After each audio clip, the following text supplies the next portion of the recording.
Je dois vous mettre à nouveau en garde aujourd'hui sur un sujet que j'ai déjà évoqué, qui est les conséquences du relèvement des taux directeurs des banques centrales et notamment les conséquences immobilières de ces relèvements. Alors je vais en dire deux choses aujourd'hui. Je vais vous parler du relèvement des taux en Grande-Bretagne, puisque la Banque d'Angleterre vient de porter ses taux directeurs à 5%, ce qui est colossal, mais l'inflation en Grande-Bretagne est très élevée. Et je vais vous dire ensuite quels sont les risques que ces politiques de taux font peser sur la propriété privée et en quoi cette politique de taux, elle exprime aussi d'une façon ou d'une autre une intention propre au Great Reset et au Forum de Davos sur la propriété privée et surtout sur les limites de la propriété privée et ce qu'on appelle la densification du tissu urbain. Alors, premier point, je vous parle du relèvement des taux de la Banque centrale d'Angleterre qui sont passés à 5%. J'ai déjà évoqué ce sujet dans une vidéo qui a déjà suscité pas mal d'étonnements, d'interrogations de la part de plein de gens qui, je vois, découvrent cette stratégie. Alors, en quoi le relèvement des taux directeurs de la Banque centrale d'Angleterre à 5% sont un problème? C'est que l'essentiel des prêts immobiliers en Grande-Bretagne sont consentis pour une durée limitée de 10 ans avec des taux variables. Donc, aux États-Unis, on se souvient que c'est surtout des crédits in fine qui dominent le marché. 80% des crédits immobiliers aux États-Unis sont des crédits in fine, c'est-à-dire que pendant toute la durée du prêt, on paye les intérêts et on rembourse le capital à la fin. En Grande-Bretagne, les crédits ne sont pas in fine, mais ils sont à taux variable liés au taux de la Banque centrale. Donc la presse anglaise, le Times notamment, relevait ce matin que la nouvelle hausse d'un demi-point des taux directeurs de la Banque d'Angleterre hier conduisait au relèvement moyen des traites annuelles des emprunteurs de 600 livres, c'est-à-dire à peu près 700 euros. Le Times calcule que, en gros, les Anglais ont vu leur annuités à payer augmenter d'à peu près 7 000 euros en quelques mois, ce qui étouffe énormément d'emprunteurs qui ne pourront pas finir de rembourser leurs prêts et qui vont donc se trouver en situation de devoir perdre leur logement. Alors, c'est évidemment un sujet, c'est qu'on voit que le relèvement des taux qui est rendu nécessaire par la lutte contre l'inflation, a des conséquences extrêmement importantes en termes sociaux et que notamment il produit des désastres immobiliers. En Grande-Bretagne, on comprend que ce qui va se passer, ça va être un krach immobilier puisque on va avoir cet effet de ciseau, si vous voulez, où énormément de gens vont devoir abandonner leur logement qui va être repris par la banque, repossessed, comme on dit en anglais. Et donc ces gens ne pourront plus emprunter puisqu'ils seront en situation de faillite d'une certaine façon, donc ils vont se retrouver locataires. Et comme les taux d'intérêt sont remontés très fortement, c'est particulièrement vrai en Grande-Bretagne, où l'inflation est restée très forte, malgré les efforts prétendus du gouvernement, les taux remontent et donc l'accession à la propriété est plus difficile. Alors ça signifie quoi? Ça signifie qu'en Grande-Bretagne, il va y avoir un stock de logements vide entre les mains des banques et que mécaniquement, les prix vont devoir baisser pour pouvoir faire en sorte que les logements soient écoulés. C'est comme ça qu'éclate une bulle immobilière. Le relèvement des taux va favoriser l'éclatement de la bulle immobilière en Grande-Bretagne et va par ailleurs créer une situation sociale extrêmement compliquée. Alors bien entendu, tout le monde dit qu'il faut faire quelque chose. Cela dit, dans l'esprit très manchestérien des Britanniques, je regardais sur le Times aujourd'hui le sondage d'opinion qui a été fait. 85% des lecteurs du Times considèrent qu'il ne faut pas aider les emprunteurs en difficulté. Le gouvernement dit le contraire, il dit aux banques faites un geste pour éviter que les gens ne soient à la rue massivement. On parle de millions d'emprunteurs en Grande-Bretagne concernés par cette situation. C'est ce qui est colossal. Et donc on voit bien que tout le monde en Grande-Bretagne est en train de se balancer la patate chaude en disant « faut faire quelque chose, mais pas nous ». Le gouvernement britannique a demandé aux banques d'agir et les banques disent « on va peut-être faire un petit quelque chose, mais on fait déjà beaucoup puisqu'on ne répercute pas sur les taux la totalité du relèvement des taux directeurs de la Banque centrale ». Donc, vous savez ce qui se passe quand tout le monde rejette la patate chaude, quand tout le monde dit qu'il faut faire un effort, mais c'est à l'autre de le faire et pas à moi. Ce que je dis très souvent d'ailleurs sur les commentaires sur les vidéos, j'en profite pour faire une petite taquinerie, mais je vois beaucoup de gens, quand j'ai fait une vidéo pour dire que le Frexit allait demander un très grand effort national, j'ai lu plein de gens faire des commentaires, j'ai lu énormément de commentaires de gens qui disaient c'est pas grave, qu'importe les efforts, nous serons libres.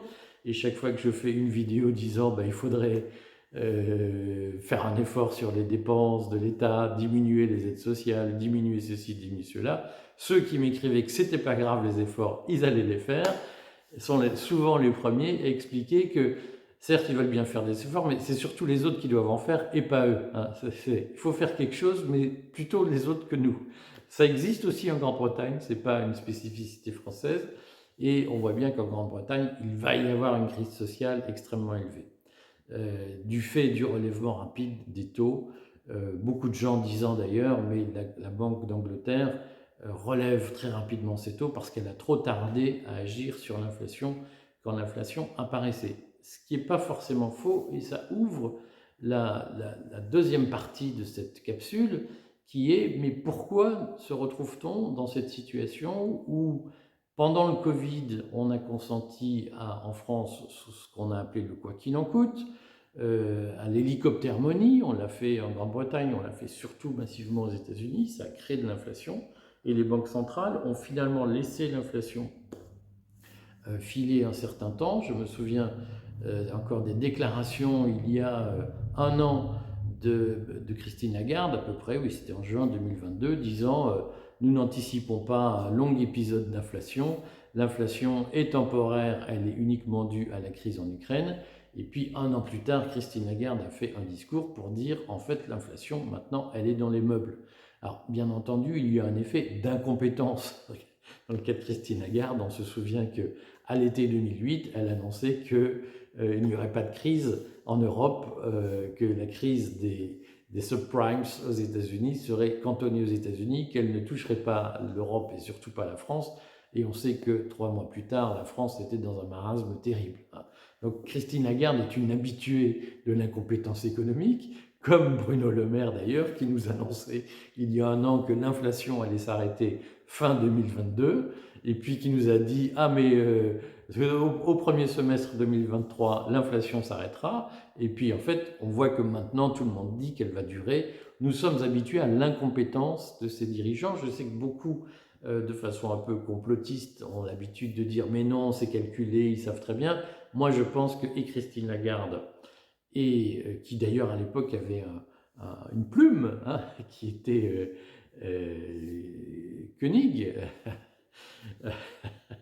tous ces gens-là sont pas bons, voilà, et Bruno Le Maire ne comprend rien à l'économie. Donc je crois à leur incompétence. Maintenant, que cette incompétence soit d'une certaine façon entretenue par des gens qui ont une arrière-pensée, qui leur soufflent à l'oreille de mauvais conseils, ça n'est pas impossible. Je ne dis pas que c'est sûr, je dis que ça n'est pas impossible. En tout cas, le résultat de tout cela, c'est que en Grande-Bretagne notamment, la situation sera telle que des gens vont probablement perdre leur logement. Et nous retrouvons ici la thématique de la lutte contre la propriété privée, hein, de cette expropriation des propriétaires que le Forum Davos revendique au nom de la transition énergétique. Alors pourquoi c'est important? C'est quoi l'enchaînement intellectuel du Forum de Davos? Alors évidemment, le Forum de Davos, c'est un forum de gens hyper riches, mais qui savent que leur rendement, leur profitabilité diminue et qui ont besoin d'exproprier de plus en plus de concurrents, c'est-à-dire de plus en plus de classes moyennes, pour continuer à s'enrichir. C'est ça la logique de Davos. Mais il y a un prétexte qui est donné, on fait un emballage marketing pour justifier cette politique d'expropriation du concurrent. L'emballage qui est donné, l'emballage marketing, il est assez simple, il est la transition énergétique impose un système de sobriété. Et donc il y a trop de gens qui vivent trop bien dans nos pays, avec notamment des gens qui, au lieu de vivre dans un appartement en ville, se sont achetés une belle baraque à la campagne et utilisent la voiture tous les jours pour aller travailler, tous les jours pour aller faire leurs courses, et c'est comme ça que la planète disparaît. C'est ça l'argument majeur dont je vous ai parlé dans le courrier des stratèges, avec notamment ces discours qui sont repris dans les rapports de France Stratégie, ces discours, ces théories qui disent que finalement, il faudrait que les gens en France vivent dans des petits appartements plutôt que dans de grandes maisons. Petits appartements en ville plutôt que dans des grandes maisons en banlieue ou à la campagne. Ce discours-là existe aussi en France et il répond à cette stratégie d'expropriation qui est développée par le Forum de Davos depuis plusieurs années et qui a été, comment dirais-je, cristallisée autour du Great Reset. Et donc, ce qu'on peut penser, c'est qu'en Grande-Bretagne, derrière l'affichage de « faut lutter contre la dépossession, contre la mise à la rue des propriétaires », il y a une idéologie cachée, il y a une intention à long terme, qui n'est pas cachée d'ailleurs, qui est écrite, qui est de dire que finalement, tous ces propriétaires de maisons à la campagne, c'est mauvais pour la planète, on n'a qu'à les priver de leur maison et les mettre dans des petits appartements en ville. Le relèvement des taux avec les taux variables d'emprunt en Grande-Bretagne va permettre de le faire. Ce qui fait que derrière le « mais non, faut les aider », il y a en réalité une espèce d'acceptation, de volonté gouvernementale de mettre les gens dans des petits appartements en ville. En France, il y a aussi cette volonté. On va attendre de voir quels vont être les moyens utilisés par le gouvernement pour petit à petit vider les campagnes et rapprocher les gens des centres-villes ou de leur lieu de travail pour qu'ils prennent moins la voiture. Soyez attentifs parce que cette politique existe. Donc j'en profite pour dire que ces questions immobilières font l'objet de conseils particuliers sur notre chaîne Patrimoine que vous pouvez retrouver sur YouTube. Cette chaîne Patrimoine sur YouTube, elle a donné lieu à des conseils sur l'achat d'or, sur l'or. Florent Machabert en fait sur l'or, notamment sur le cours de l'or. J'en fais sur la détention du patrimoine en nom propre, la détention sous forme de société civile. Ce sont des contenus qui sont destinés aux épargnants. Et donc, ils prennent du temps à réaliser, ils supposent de vrais travaux de recherche, et ils s'adressent à une catégorie très particulière de lecteurs. Ce sont ceux qui ont un patrimoine, moyen certes, mais un patrimoine, et qui ne viennent pas uniquement chercher de l'information sur le courrier des stratèges, mais cherchent aussi des conseils pour, d'une façon ou d'une autre, faire fructifier leur patrimoine et donc gagner de l'argent. Donc, je le redis, évidemment que ça ne peut pas être proposé dans la même formule que l'abonnement classique qui s'adresse à des gens qui ne viennent chercher que de l'information. Anciennement, l'abonnement au courrier des stratèges nous comportait des articles payant que sur le patrimoine et c'était 10 € par mois. Le courrier des stratèges a des charges d'environ 20 000 € mensuels. Il nous faut les couvrir avec des stratégies d'abonnement et si nous faisons un effort, si nous investissons dans le conseil en patrimoine, nous avons besoin d'amortir cet investissement et l'investissement d'un journal, d'un organe de presse, c'est du travail de recherche, du travail de rédaction. Nous avons besoin de couvrir nos frais. Voilà.